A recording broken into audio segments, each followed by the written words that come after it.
सबके संघर्ष को मैंने देखा है, मेरे घर परिवार में मैंने संघर्ष देखा है।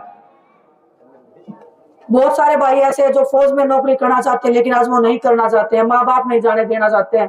कौन अपनी जान को 4 साल के दांव पे लगाएगा? अगर उसके साथ में कोई दुर्घटना होगी तो उसको शहीद का दर्जा भी नहीं है।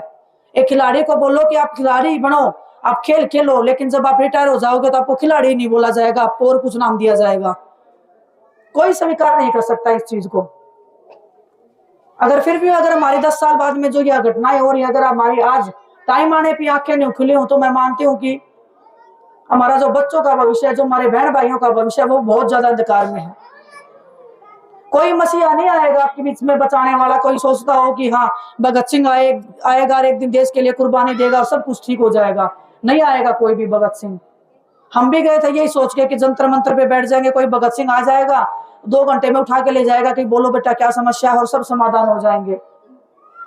धरने पे आप लोग बैठ के देख चुके, हम लोग बैठ के देख चुके, रिजल्ट क्या मिलता है? आत्मसम्मान हमारा सड़कों पे घसीटता फिरता है और हम मुंह छुपाए फिरते हैं फिर, और फिर बोलते हम देख लेंगे।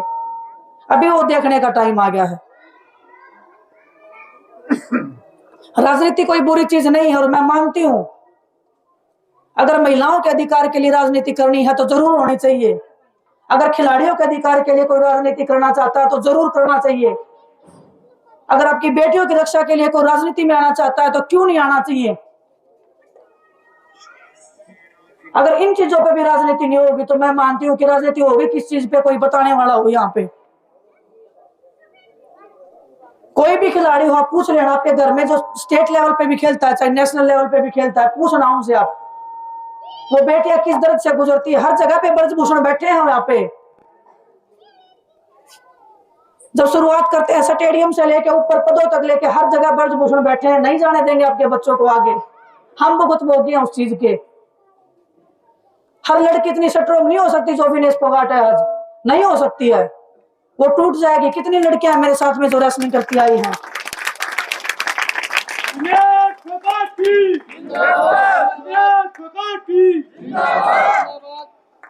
आपकी बेटियों का भविष्य आपके हाथ में है, आपके बच्चों का भविष्य आपके हाथ में है। मैं बेटियों पे इसलिए जोर दे रही हूँ क्योंकि मैं खुद एक बेटी हूँ। मैं 30 साल की हूँ, मैं कोई ज्यादा बड़ी नहीं हुई हूँ। मेरा भी मन करता है कि मैं अपने घर पे आराम से रोटी खाऊं, मैं भी अपने दोस्त बनाऊं।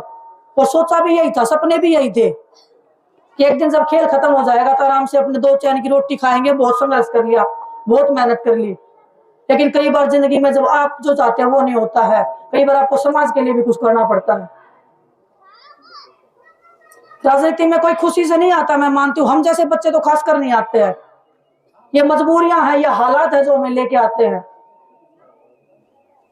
आज मजबूरी इस कदर आ गई है कि हमारा कोई सुनने वाला नहीं है, ना कोई सुनवाई करने वाला है, ना कोई आपकी आवाज उठाने वाला है। तो आपकी बेटी, आपकी बहू आपके बीच में सिर्फ मेरी आवाज नहीं, मैं आप सबकी आवाज बनने आई हूं।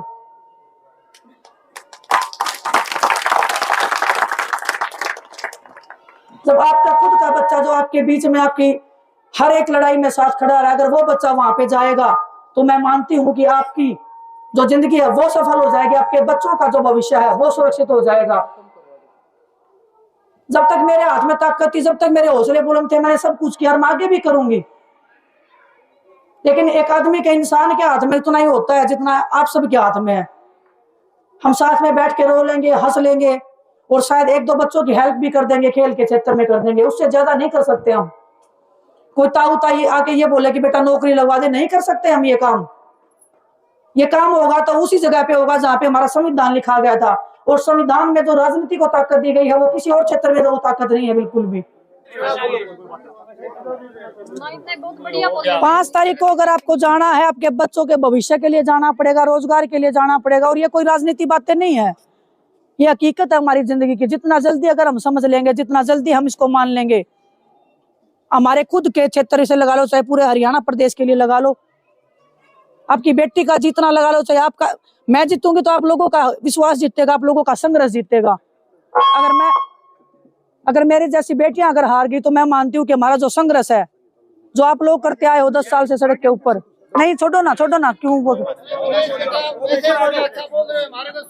तो बस मैं इतना ही मैं रिक्वेस्ट करना चाहती हूँ आपसे, इतनी गुजारिश है। 5 तारीख को जाओ, अपने बच्चों के भविष्य के लिए जाना, आपको ये लगता हो कि आपकी बेटी में वो दम है, वो मादा है, वो हक की लड़ाई लड़ सकती है, किसी से नहीं डरेगी, तो 5 तारीख को जो अपना हाथ का निशान है उसके ऊपर बटन दबा लेना। 5 तारीख के बाद मैं अपनी बेटी पे विश्वास करना, आपको कभी निराश नहीं होने दूंगी मैं, ये मेरा वादा है।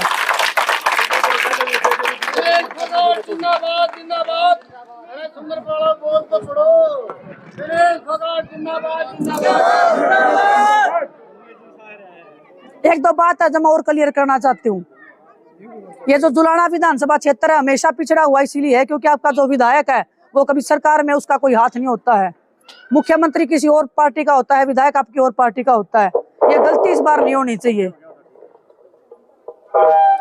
क्योंकि इस क्षेत्र में मेरी भी शादी हुई, ऐसे मत माना। मेरे को भी बुरा लगता है जब मैं यहाँ पे आती हूँ अपने ससुराल में देखूं कि रोड है ही नहीं। क्यों नहीं है रोड? विनेश फोगाट बनवाओगे जी रोड?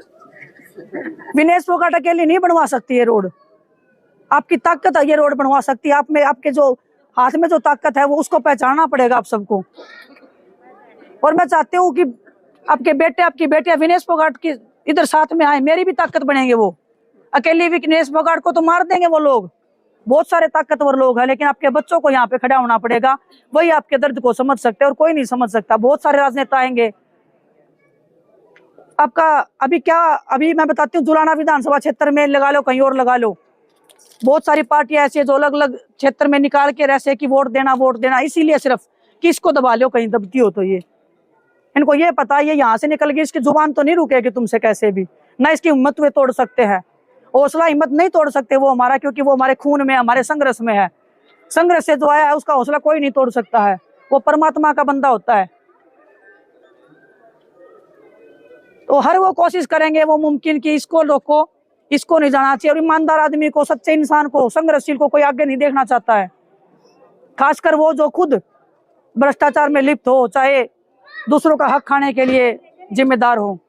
तो आप सबसे मैं रिक्वेस्ट करती हूँ, मेरे में जो ताकत है वो तो मैं लगाऊंगी, पूरी जिंदगी के लिए लगाऊंगी, लेकिन आप जो ताकत दोगे मैं मानती हूँ कि वो ताकत हजारों बेटों का, हजारों बेटियों के भविष्य का निर्माण करेगी। तो आप सबका बहुत बहुत धन्यवाद।